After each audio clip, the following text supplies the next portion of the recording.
Hello everyone, my name is doctor Ashish Shrivastava और body fluid and circulation chapter से एक और बहुत ज्यादा इंपॉर्टेंट डीपीपी नंबर 5 आज आपसे मैं डिस्कस करने वाला हूं। और इस डीपीपी में जितने भी क्वेश्चंस हैं वो सभी के सभी क्वेश्चंस कार्डियक साइकिल पर बेस्ड होंगे।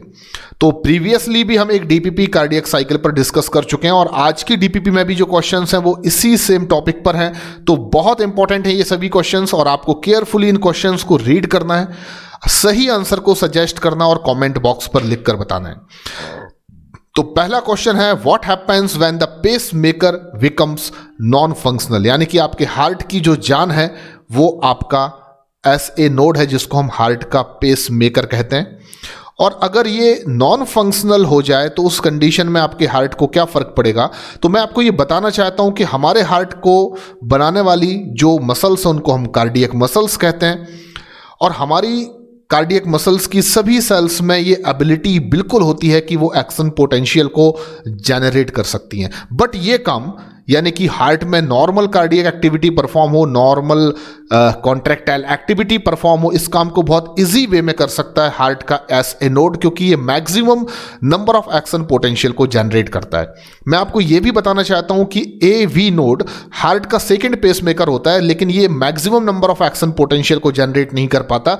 ये केवल अप्रॉक्सीमेट 40 से 50 टाइम एक्शन पोटेंशियल पर मिनट जनरेट करता है, लेकिन इसको हम जनरली हार्ट की नॉर्मल कार्डियक एक्टिविटी के लिए यूज नहीं करते। तो अगर आपका SA नोड नॉन फंक्शनल होगा तो इससे सीधा फर्क ये पड़ेगा, आपका हार्ट जो है वो एकदम से बंद नहीं होगा, बल्कि हार्ट में जो कार्डियक मसल्स हैं उनका रिदमिक मूवमेंट जो है वो कोऑर्डिनेटेड मैनर में नहीं हो पाएगा। और इस क्वेश्चन का राइट आंसर जो है वो ऑप्शन C है। अगर आपको कभी भी ऐसे क्वेश्चन का राइट आंसर देना है तो आप हमेशा याद रखिए कि SA नोड अगर फंक्शन प्ले नहीं कर पा रहा है तो इससे हार्ट की जो कार्डियक मसल्स हैं उनमें रिदमिक मूवमेंट नहीं हो पाएगा।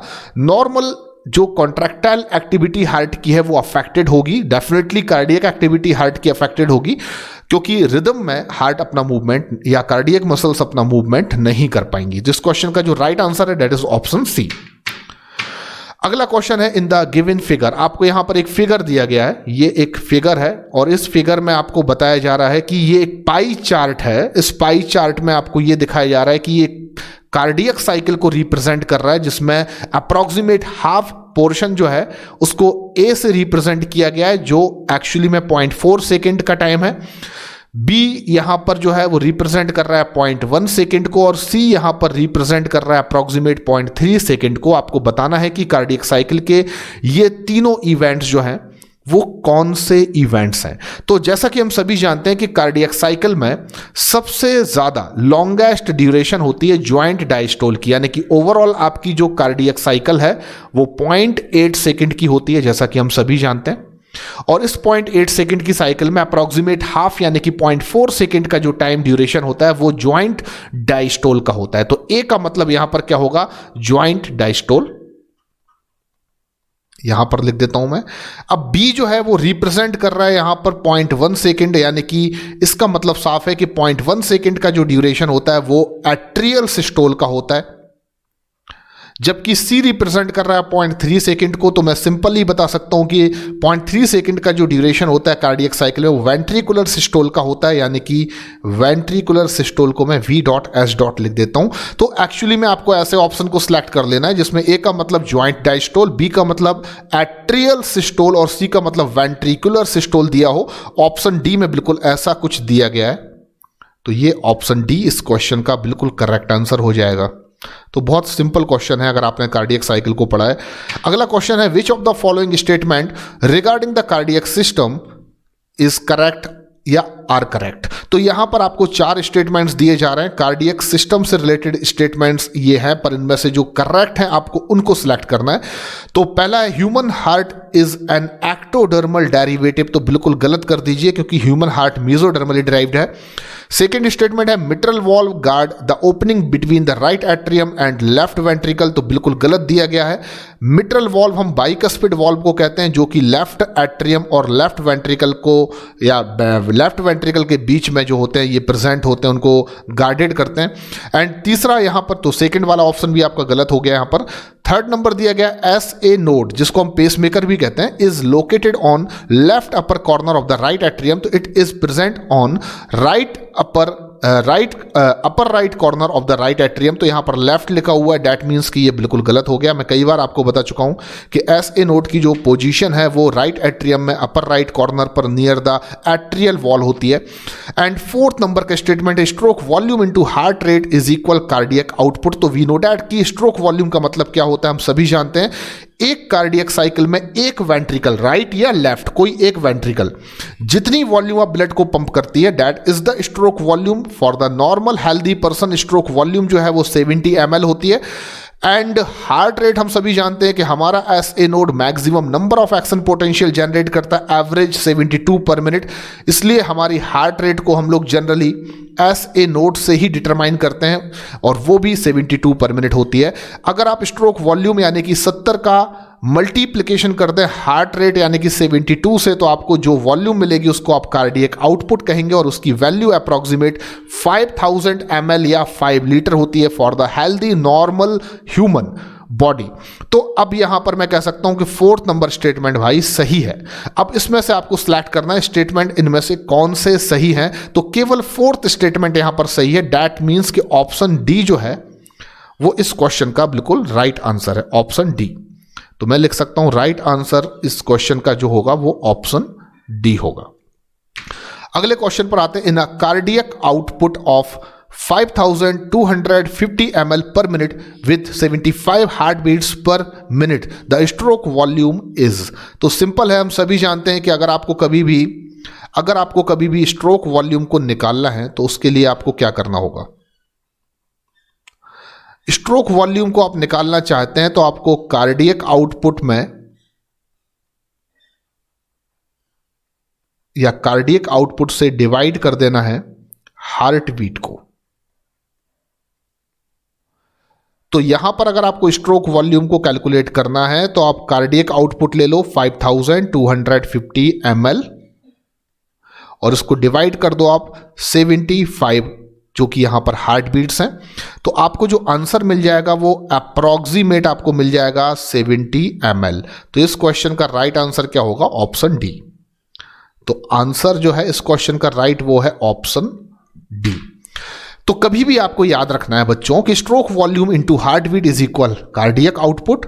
एंड अगर आपको स्ट्रोक वॉल्यूम निकालना है, कार्डियक आउटपुट और हार्ट बीट दी गई है, तो आप निकाल सकते हैं stroke volume is equal cardiac output divided by heartbeat.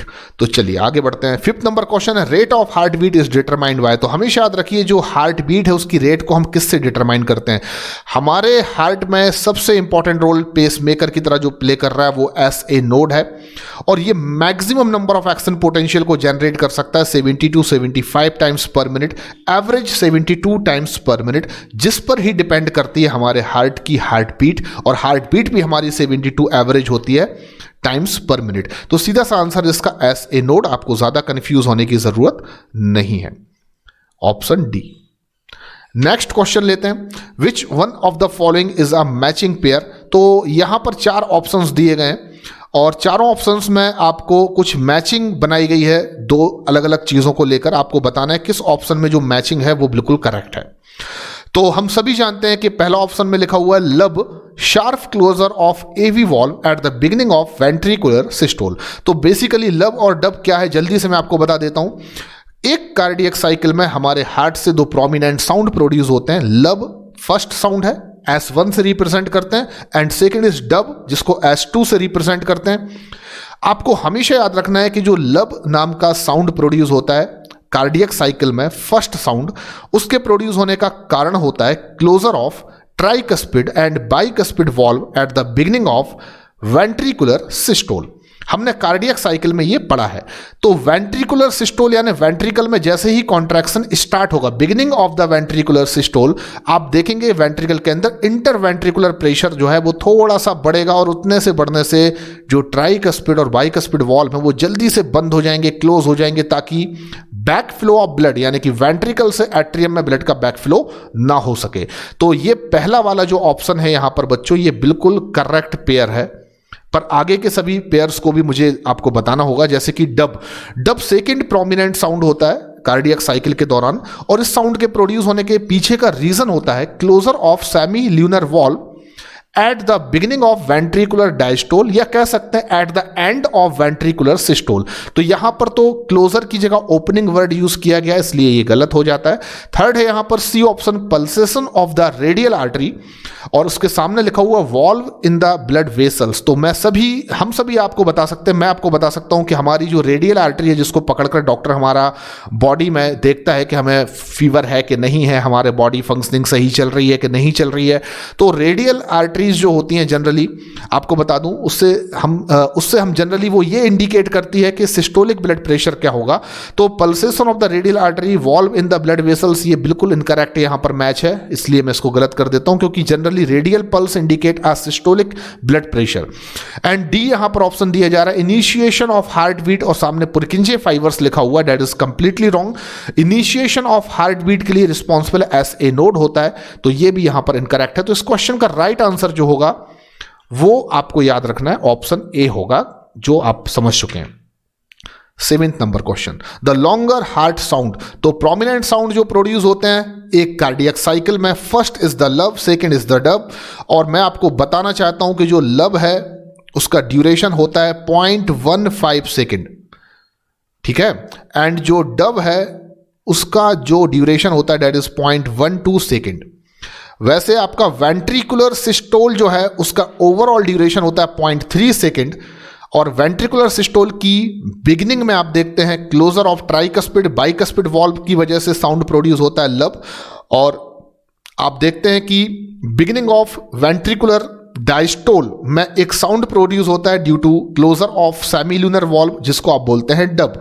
तो लब जो है उसका ड्यूरेशन 0.15 सेकेंड है, डब का ड्यूरेशन है 0.12 सेकेंड, इसलिए लॉन्गर हार्ट साउंड किसको कंसिडर किया जाएगा, आप लब को करेंगे। तो लब हो गया, यहां पर सही आंसर क्या हो गया बच्चों, लब हो गया, ठीक है। तो आज के इस डीपीपी सेशन में इतने क्वेश्चंस ही, लेकिन आगे के डीपीपी सेशन में और भी बहुत ज्यादा इंपॉर्टेंट क्वेश्चंस मैं आपसे यूं ही डिस्कस करता रहूंगा। तब तक के लिए थैंक यू वेरी मच, धन्यवाद।